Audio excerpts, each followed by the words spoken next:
Well, thank you for your patience, everyone. Welcome to our Live Wise, Live Healthy community engagement series. My name is Suzanne Chichulis, and I have the privilege of being Director for Student Assistance, for Prevention Programming for Richardson ISD.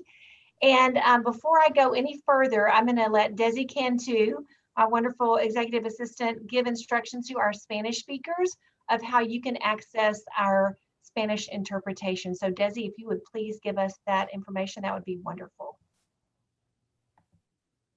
Buenas tardes a todos. El día de hoy tenemos a Lindsay que nos va a dar una plática. Quiero explicarles el día de hoy cómo le vamos a hacer para escuchar la interpretación en español. En la parte de abajo dice Interpretation, es como un mundito, no sé si lo puedan ver. Le pueden presionar donde dice Interpretation y después ahí ya dice English o Spanish.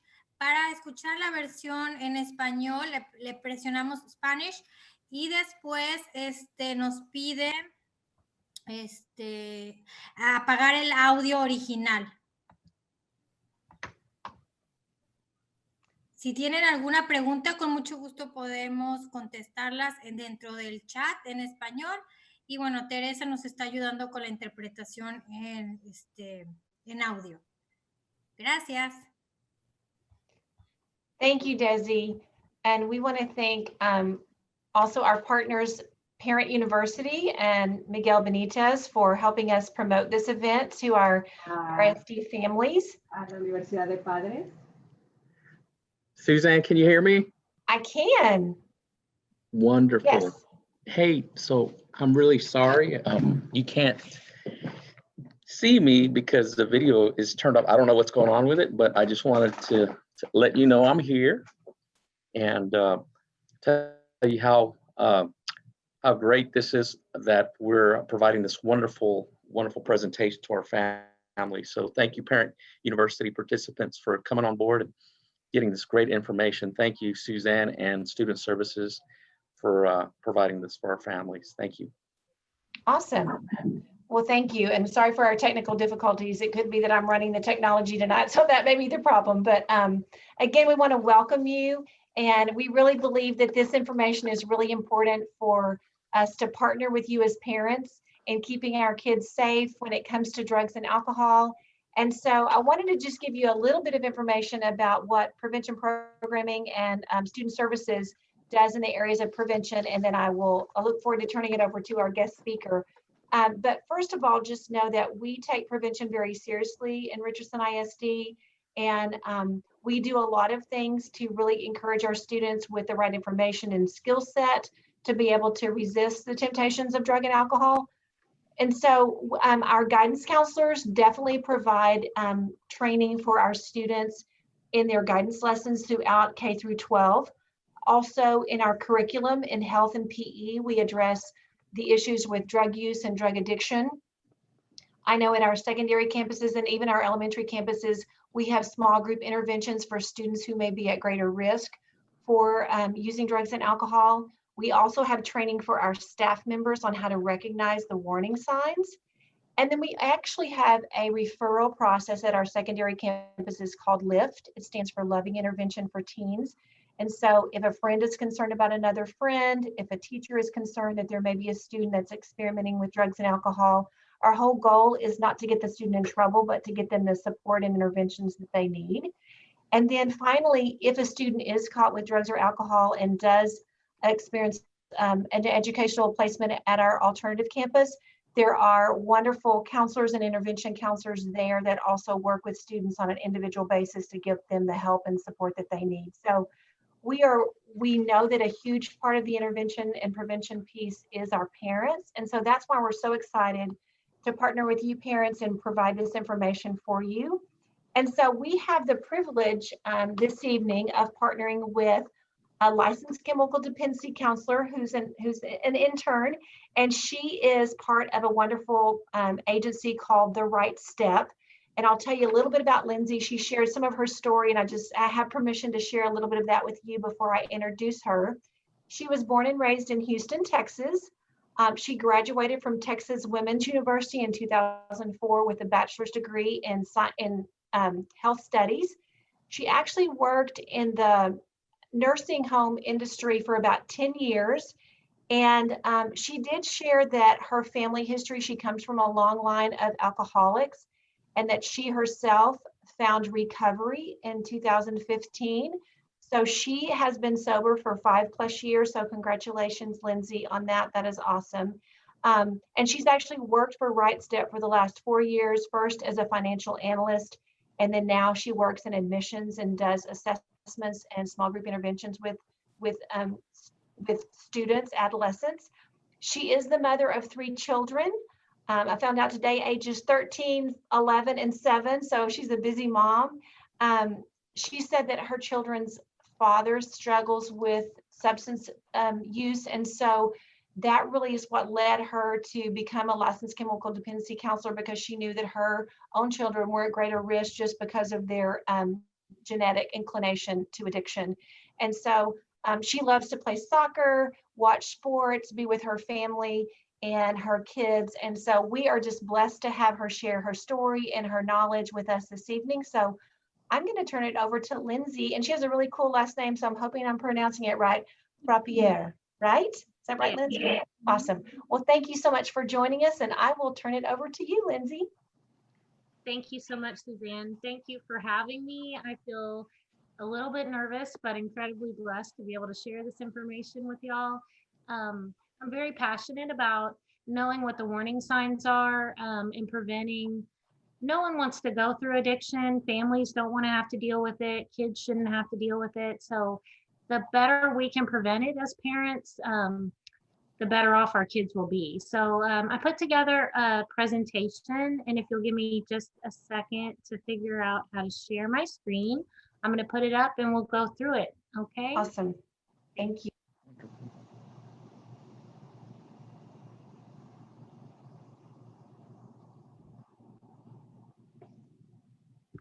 Okay. Can you see it? Yes, ma'am. Great. Okay. The presentation is geared toward parents, and it's about substance abuse in adolescents. At the Right Step, we treat adults and teens. Right now, it's male teens from 13 to 17. Hopefully, we'll be able to take females soon. So as far as children and drugs are concerned, not all adolescents who use drugs will become drug abusers or drug addicts. However, drug use can put a few vulnerable kids at risk for ongoing drug abuse and addiction problems into their future. Drug use in adolescents can put their mental health, emotional health, and physical health at risk. So even if a adolescent does not become addicted to drugs, which is the preference, they can have some other risks from it, like their mental, emotional, and physical health while they're using. There's a difference between drug abuse and drug addiction. Drug abuse means that someone uses a drug for pleasure or to get high. Drug addiction is when that abuse has become dependent on the drug, and the person no longer has control over whether, how much, or when to use it. Drug addiction is a biopsychosocial disease, which is a fancy way of saying it affects the body, mind, and environment. Research shows that the average age of first use doesn't vary much between males and females. Generally with alcohol, cigarettes, or cannabis or marijuana, that age is about 13.2 years of age for males and females.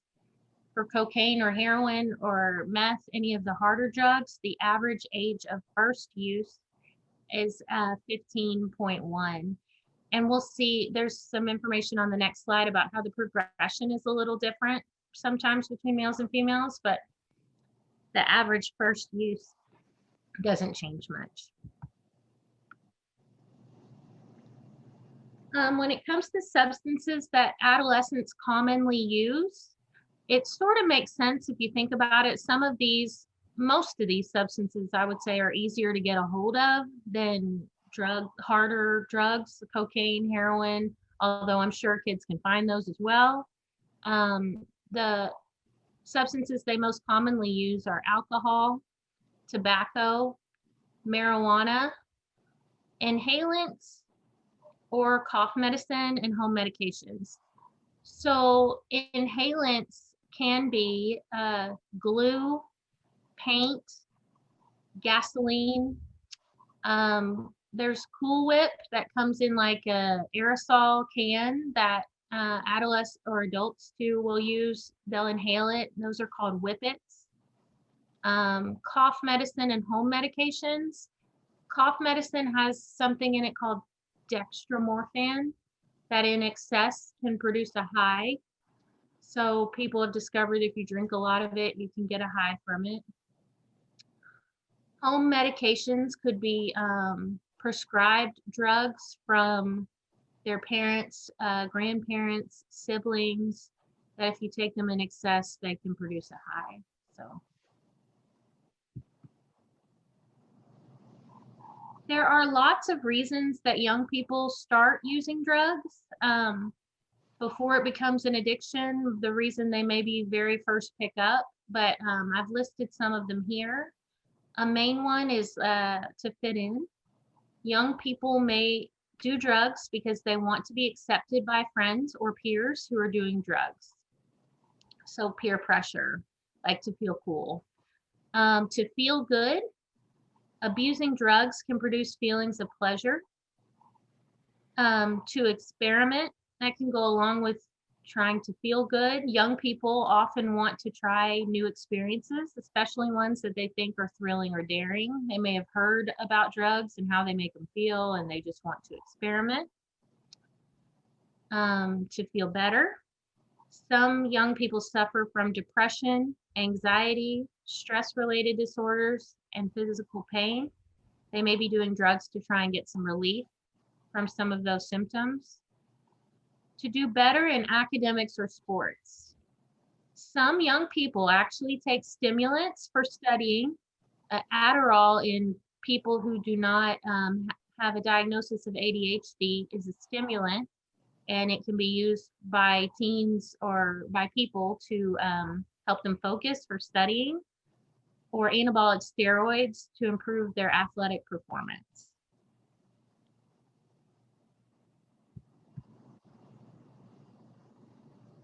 So the gateway theory says that marijuana especially is what I most often hear, is that marijuana is a gateway drug, meaning that if you use marijuana, you're more likely to start using harder drugs. That is evidence-based, meaning that research supports that. Tobacco and alcohol is associated with an increased likelihood of future cannabis use. And cannabis use is associated with an increased likelihood of future use of other drugs. So if we keep that in mind, targeting the prevention of those other initial drugs, alcohol, tobacco, and cannabis, we should be able to prevent the progression to the use of hard drugs. Males and females exhibit differences in the substances they choose to use and the speed of progression to more serious drugs of abuse. For example, females may progress more quickly from cannabis to use of harder drugs. So they may start using the drugs at similar average ages, but it's shown that females progress to the harder drugs at a quicker pace than males.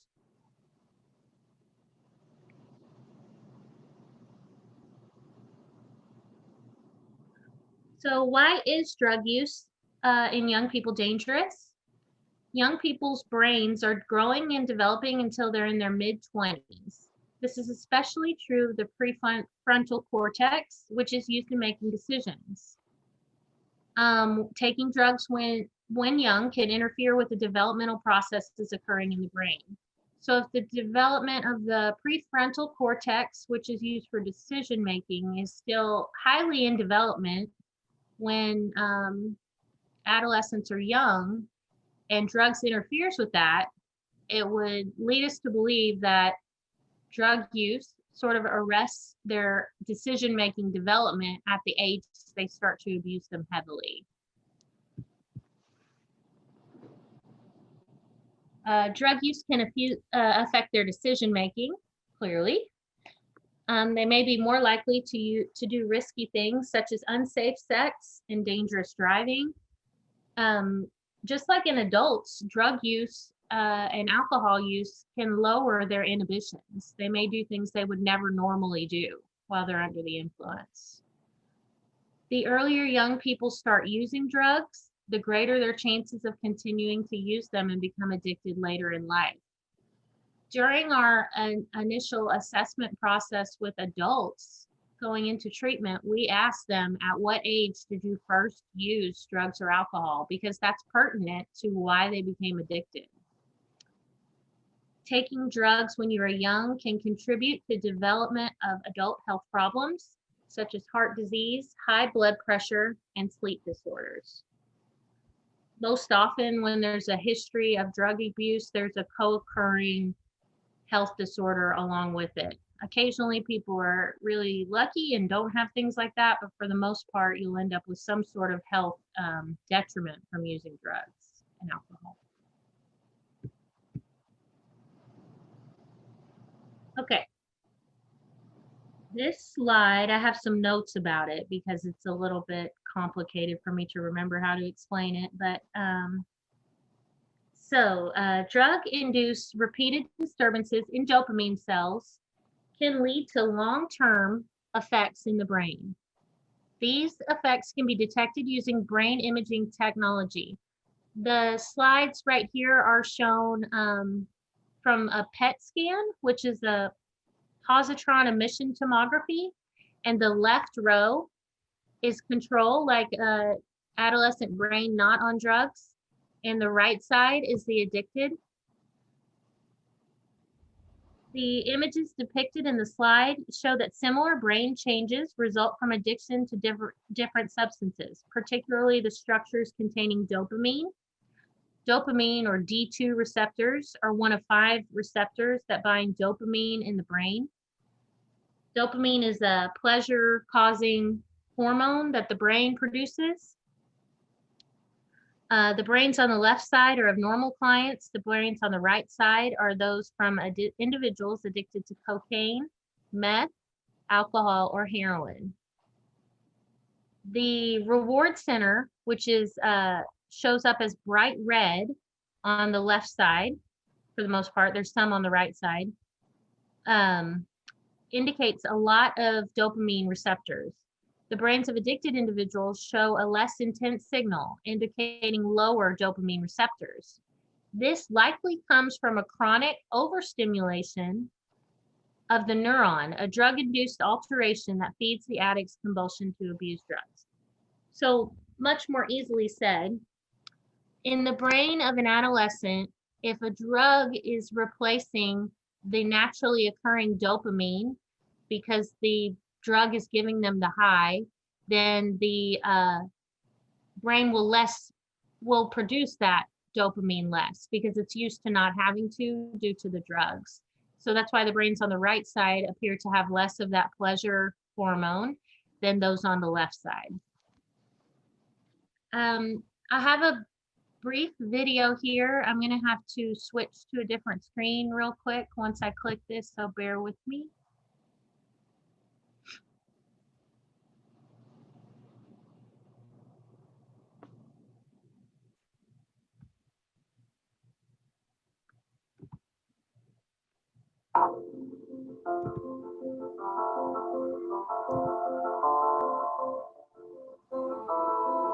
Understanding substance use and abuse. Misuse of substances like alcohol and drugs is a growing problem in the U.S., and teens and young adults are most at risk, with half of all new drug users being under the age of 18, and 1 in 5 high school students having abused prescription drugs. Additionally, 1/3 of high school students currently use alcohol, 23% use marijuana, and 22% use all forms of tobacco combined. Decision-making in teens involves a chemical called dopamine in the brain's reward center. Dopamine helps transmit signals in the brain that make people feel happy. The number of brain receptors interacting with dopamine is higher in adolescence than at any other time of life. That means that when a teen is exposed to a reward, such as a compliment, the reward center reacts more strongly than it would for an adult. Also, being with friends increases the sensitivity to rewards and makes the already sensitive reward system even more sensitive. Feeling rewards more strongly and responding more intensely to what peers may think means that there are biological reasons for why teens sometimes decide to do things with their friends that they would never do on their own. This can be positive by encouraging friends to take on new challenges, but it can also lead to dangerous decisions, such as drug and alcohol use. Drug use and abuse can contribute to harmful short and long-term health risks. In fact, drug abuse can have long-term effects on a developing teenage brain. MRI scans of the brain have shown that people who have been using drugs for a long time have a smaller prefrontal cortex than people who have not been using drugs. The prefrontal cortex is the area where decision-making occurs. Drug use can result in poor grades, memory loss, and social problems. A lot of us have an idea about what a person dependent on drugs looks like. However, anyone can suffer from this type of addiction. Addiction doesn't depend on income, job, age, race, or color. It is a disease of the brain that can happen to anyone. Drug dependency is when a person consumes alcohol or drugs regularly, despite the fact that it causes issues in their life and relationships with others. Get help if you need it. Encourage your friends to get help too. If you or someone you love is struggling with drug use or abuse, call 1-800-662-HELP or visit www.easyread.drugabuse.gov.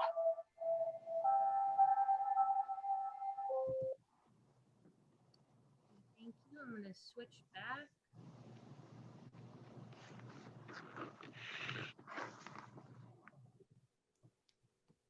Okay.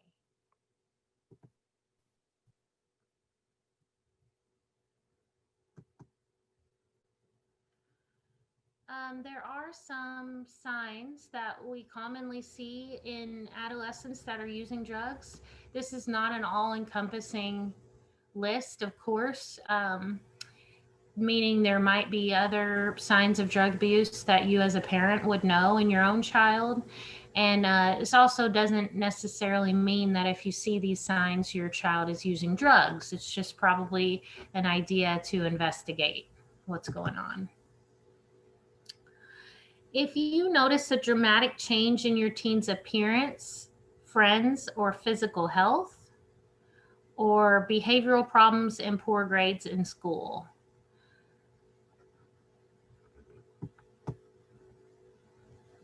Some other signs of drug use are evidence of drugs and or drug paraphernalia.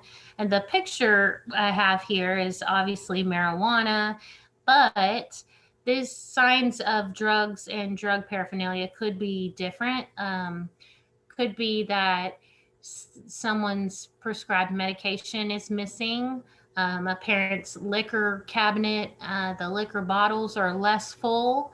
The Cool Whip that you keep in the refrigerator is disappearing at a rapid pace. So it's not always quite as obvious as this would be.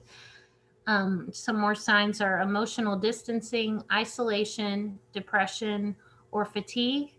If your teen is sleeping a lot more than normal, my teen sleeps a lot already, but if yours seems to be sleeping a lot more all of a sudden, that might be an indication of something going on. Or if they seem overly influenced by peers, and I would say most of the time those are new friends, like new peers. If they seem overly influenced by some friends of theirs that maybe you don't know as well, that could be an indication of something going on. Hostility, irritability, or change in level of cooperation around the house. A disinterest in personal appearance or their hygiene. That's another one. If they stop wanting to shower as much or they seem to care less. Dizziness and memory problems. If they have widely dilated pupils, even in bright light, or pinpoint pupils, even in dim lights. The pinpoint pupils usually indicates the use of opiates or pain pills. Just if their eyes, the size of their pupils looks different than the way it normally looks, that could be an indication of something. Some more signs would be changes in mood, eating or sleeping patterns, lying or increased evasiveness about after school or weekend whereabouts, physical changes such as bloodshot eyes, runny nose, frequent sore throats, and rapid weight loss. If you smell an unusual odor on their breath, like alcohol or inhalants or marijuana, or if they're starting to isolate or spend a lot of time alone. Those could all be indications that there's drug use going on. So there are many causes of drug use, and there are lots of things that make an adolescent more likely to use drugs. We've made a list of some of them. This is not an all-encompassing list either, of course, but these are some of the general factors that may place a teen at risk. They have too little parental supervision and monitoring. If they have a lack of communication and interaction between parents and children. Those two sort of make sense to me, I think, because if we are, as parents, if we don't exactly know what's going on, teens can be sneaky and they might try and get away with some things because they have less supervision. Poorly defined and poorly communicated family or home rules and expectations about drug use. I think it's important for your kids to know how you feel about drug use. We'll talk about that a little bit later, but inconsistent or it's excessively severe discipline. Some more potential causes of drug use. Parental permissiveness towards adolescent alcohol and drug use and or parental alcoholism or drug use. So if there are adults in the child's life that use alcohol and or drugs freely in front of them, the same-sex parent is the most important role model in a child's life. So they are more inclined to think that drug use is okay if their parents or an adult in their home uses it freely. Family conflict, peers and peer pressure, especially if the teen hangs around with other at-risk friends. If a child has had stressful early life experiences such as child abuse, child sexual abuse, or other forms of trauma, that can make them more apt to using drugs. Sorry about that. And also genetics. I have two sisters who didn't become alcoholics, so it doesn't 100% mean that if you have someone in your family who struggles with substance abuse that your child will. It does put them at an increased risk. So I think it's important to talk about it before they encounter it. Some other things that might place a child at risk is a diagnosis of ADHD. There's been studies that have shown that if children were placed on drugs, I'm not exactly sure what all of them are. I didn't have much experience with them, but I know Ritalin is one and Adderall, and at a very young age that can make them at an increased risk for stimulant abuse as they get older. And those are often prescribed for ADHD. A medical history of an anxiety disorder or a disruptive disorder. A medical history of depression or bipolar disorder. And depression and bipolar disorder, these symptoms may start to appear after substance abuse begins. Poor academic achievement.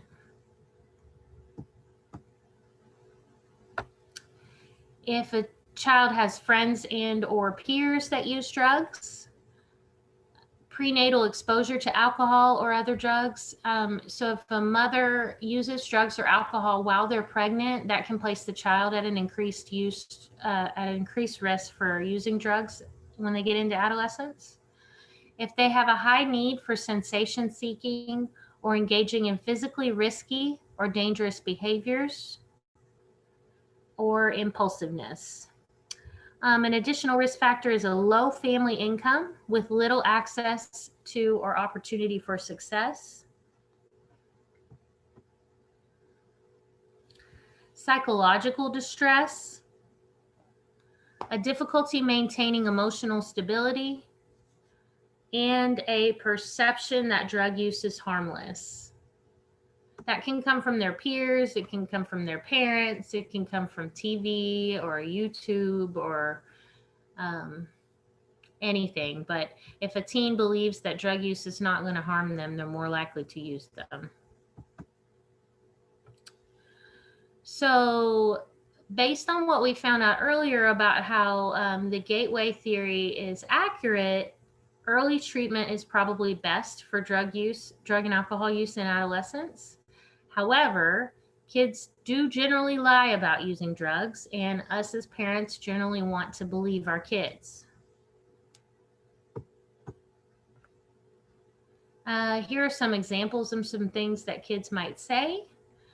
Other people were smoking marijuana. I must have inhaled some by accident. My friend had a cold, so I gave him our bottle of cough medicine. I was the only one at the party who wasn't drinking, but they arrested all of us. I ate a poppy seed muffin. That must be why the drug test came back positive. I smoked someone else's vape and it must have had something in it. I heard that one for real in real life, the bottom one. Okay, this is my favorite part. So there are some tips here about for parents of adolescents when it comes to drug use. The first one, and I think probably the most important one, is to trust your instincts. Many parents discount their concerns about their child's behavior. They say things like, I'm probably just being an obsessive parent. Maybe I'm being hypersensitive. But parents know their children's. If a parent's gut is telling them something is off, there's got to be a reason. If the cold or cough syrup in your medicine cabinet disappears or gets used up, ask about it. Cagey behavior may have a simple explanation or a serious cause. Perhaps your child is stressed over schoolwork. Maybe she had a fight with a friend, or she could have a problem she's afraid to talk about. Start by asking what's going on, talk about specific things you see and concerns you have, and then be ready to listen. Educate yourself. A parent said, in my gut, I believed something was wrong, but I thought if he was using drugs, I would have seen a physical sign. Her son didn't come home slurring or with bloodshot eyes because he wasn't using alcohol or marijuana, at least not at first. There may have been signs, but his parents didn't know what to look for. Drugs rise and fall in popularity over time. It's possible you have never heard of your child's drug of choice. With time and research, you can get to know the different substances available to kids today. And I have some websites that are at the end of this presentation that can help you see what types of drugs adolescents use today, the types of things they use. The third tip is don't take it personally. If you find out your child is lying about drugs, you may see red. You may feel hurt, angry, guilty, and betrayed.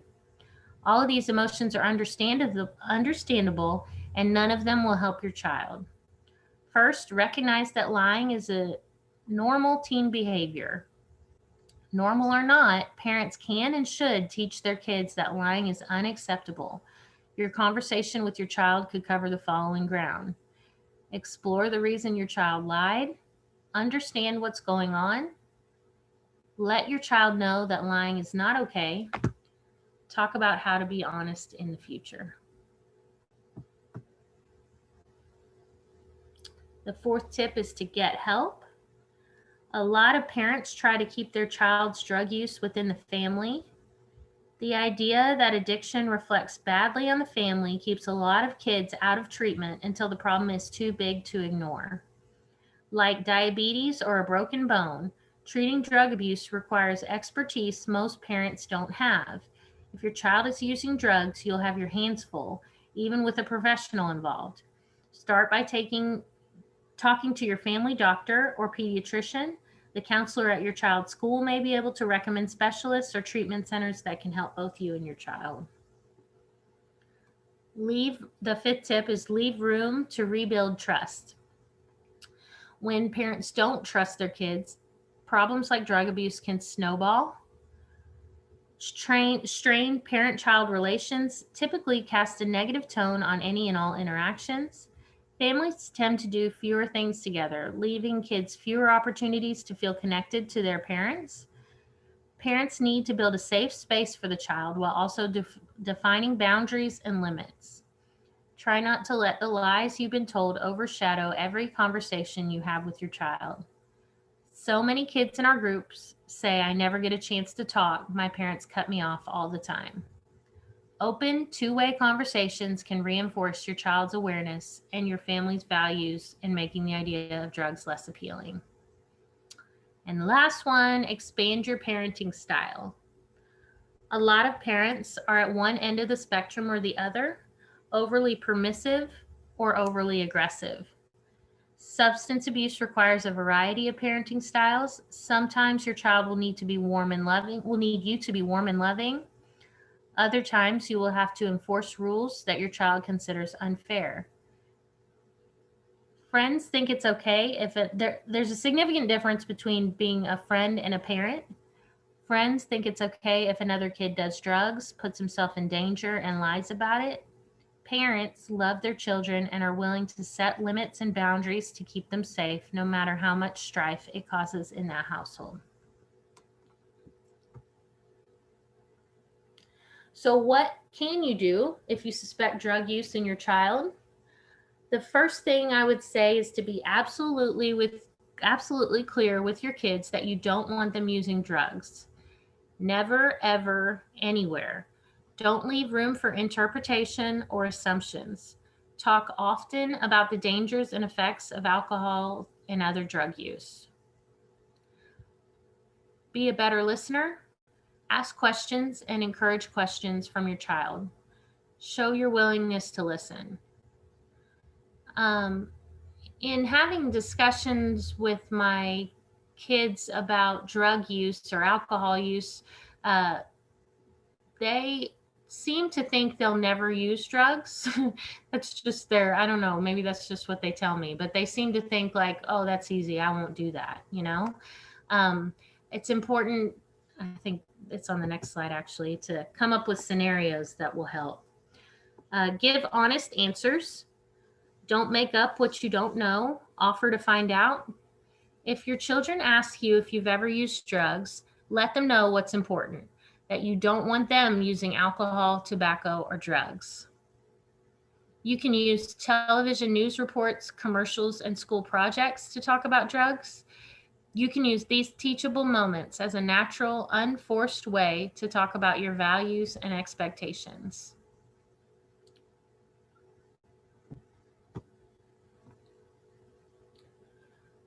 Try not to react in a way that will cut off further discussion. If your child makes statements that challenge or shock you, take a deep breath, listen, and try to continue having a calm discussion. Role play with your child and practice ways to refuse drugs in different situations. Acknowledge how tough these moments can be. Together, come up with things your child can do or say with which he or she is comfortable. That's the conversations I was talking about. I always try to make sure my friends know that as their parent, it's my job to run interference for them. So if they have if they ever find themselves in a situation that they have trouble figuring out a way to get out of it, they can always blame me. Whatever it takes to get them out of that situation, we'll worry about the details later.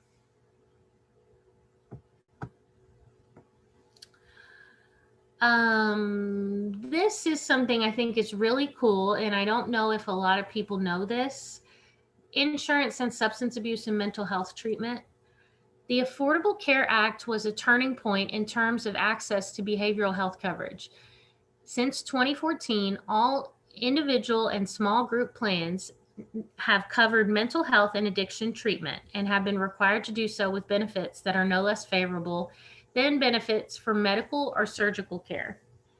So what that means is all due to the Affordable Care Act, all health insurance plans, Medicaid, Medicare, and private insurance, commercial insurance plans are all required to have coverage for mental health and substance abuse treatment.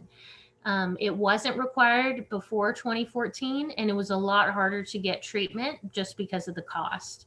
So whatever insurance you have should have mental health and substance abuse benefits for adults and children, anyone covered on the plan.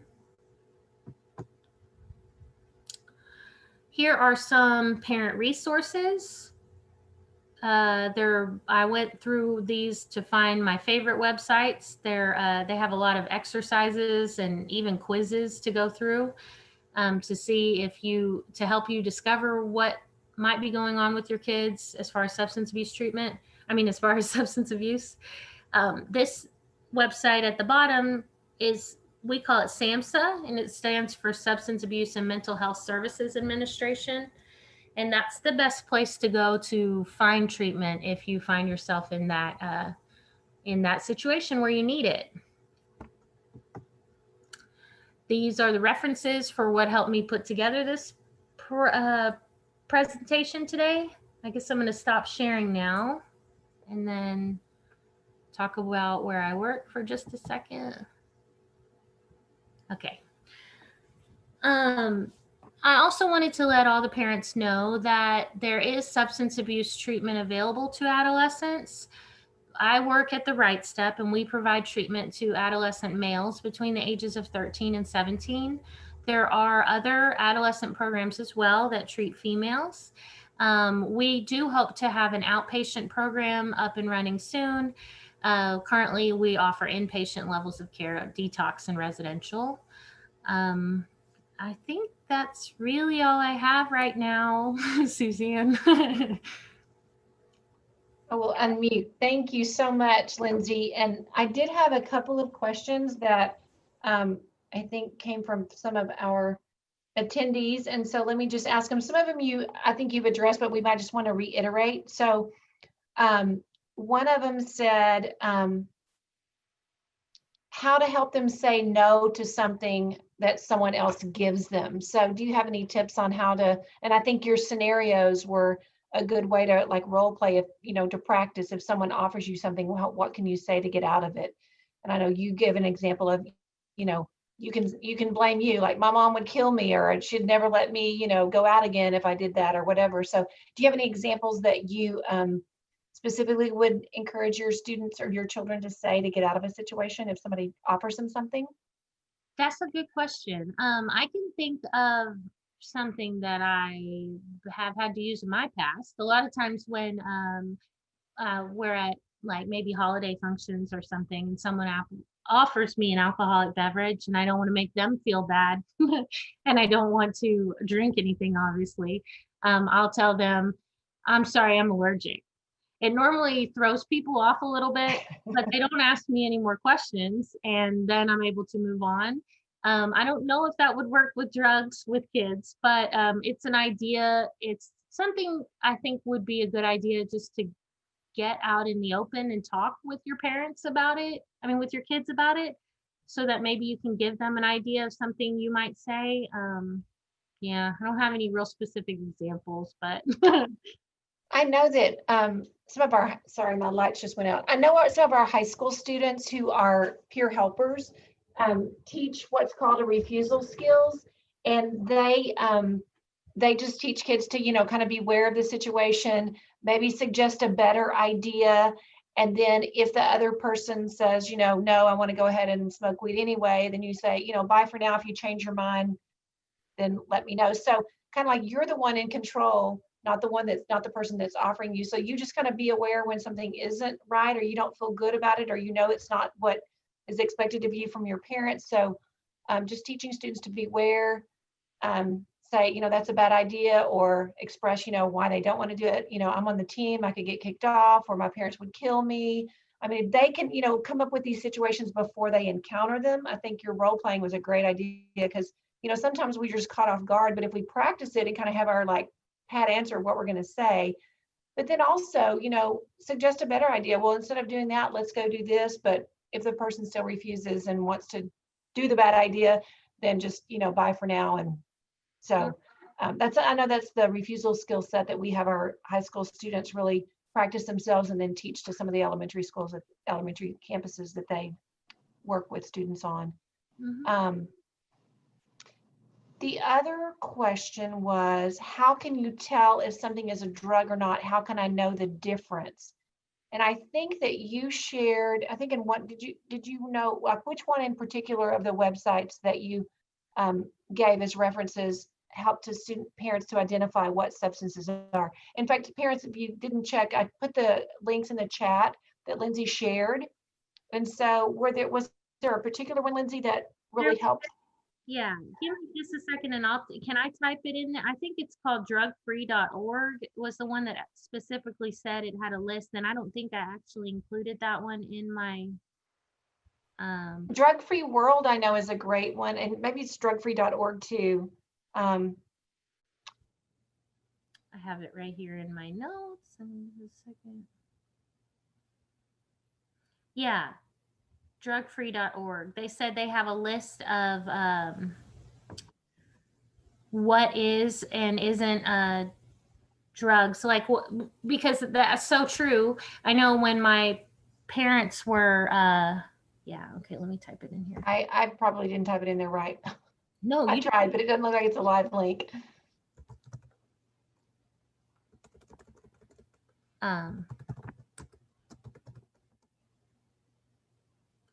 I know mine doesn't either, actually, but I bet you if you just Google drugfree.org,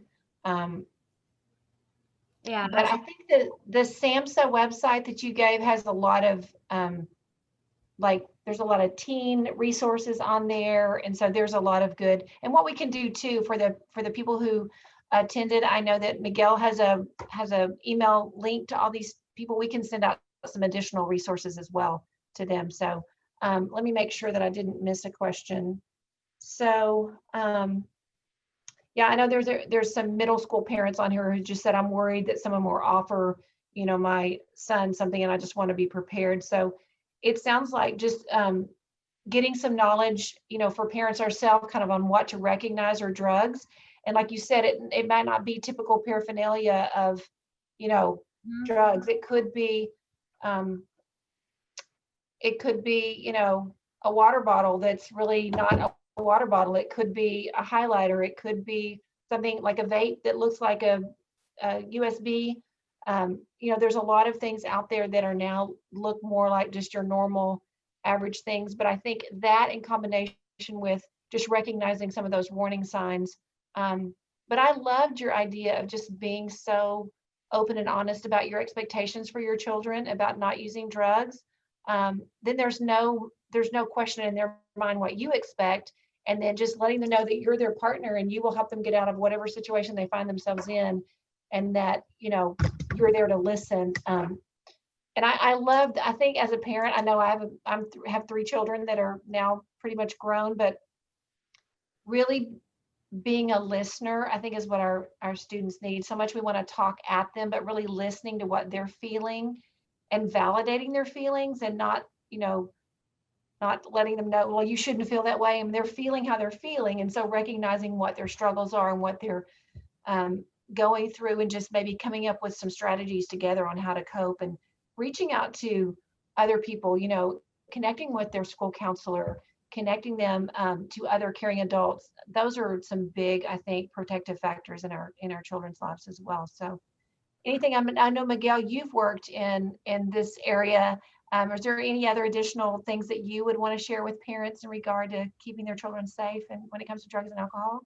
Absolutely. And let me just kind of qualify my response. So I'm actually a part-time juvenile corrections officer, and I've done this job for 16 years. I mean, I've done it for a very long time. And so I understand what the effects of substance abuse can bring about,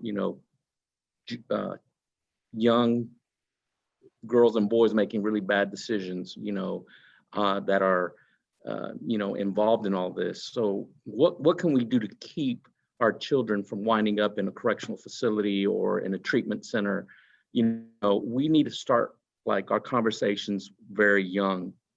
So those foundations have to be laid, and those conversations that we talk about, those honest conversations and those meaningful conversations, not talking at them, but with them, and then really finding out who their friends are, even looking at their rooms where they're doing their socializing, or where they're spending a lot of their time. Always be vigilant as to what's going on.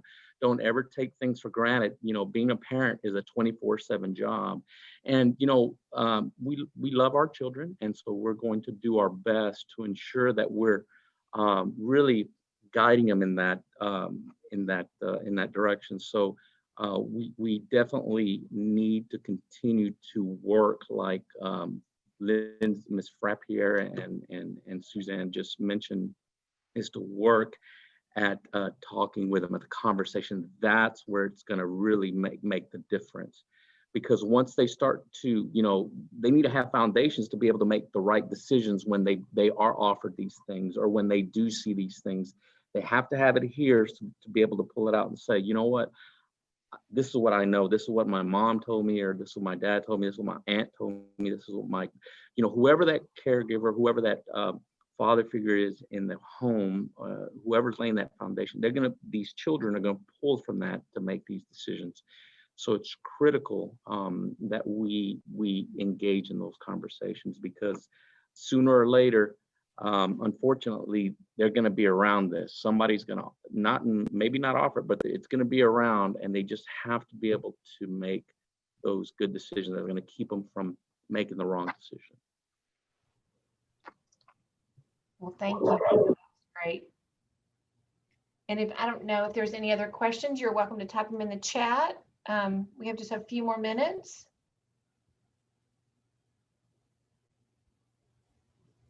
Don't see any. I'm looking at, Desi's been good at texting me questions too, since I'm not a Spanish speaker. She's been my interpreter, my translator. Well, if we don't have any more questions, I just want to thank you, parents, because you are definitely our partners in prevention for sure. And if you have any concerns, we encourage you to reach out to any of us, reach out to your school counselor, your administrators. We all are here because we care about children, we love children, and we know how important the parenting role is too, and how much you love your children. And so we just want you to know that our goal is to partner with you in helping our kids just, be equipped with the knowledge and skills, really to connect them to meaningful peers and to caring adults.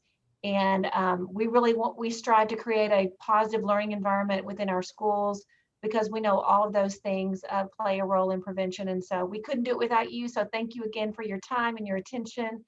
And this information, this presentation tonight is recorded. And so we're going to be sharing that in a variety of ways. So if you have some family members or some friends that were not able to attend live tonight, we would really encourage you, once we get this link sent out to you, that you share it with everyone that you feel like could benefit from this information. So again, I want to thank Lindsay. She gave up her evening, at no charge, to share her story and her information with us. And so we are so grateful for her, and just what the work of Right Step does, and a lot of our other agencies in the area that really help provide those interventions that our families and children need. So thank you, Lindsay. And without anything else, Miguel, any final words before we say goodnight?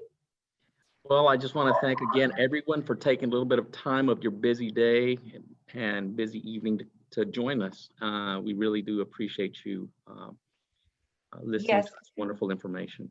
And thank you to Desi and Teresa, who were providing our translation in our interpretation in our on our Spanish channel, and also in our chat. So thank you, ladies. Great job. And we just appreciate your time and talent. And we look forward to seeing you. We do have an opportunity next week, same time, same channel, actually different Zoom link, but we are talking about cyberbullying and cyber safety, and we will have one of our school resource officers also share with us some important information. So that Zoom link and information will be coming out soon. So just be looking for that through Parent University or on Twitter. And so again, we thank you for your partnership and just look forward to a continued working relationship with you. So thank you again, everyone, and wish you all a good night.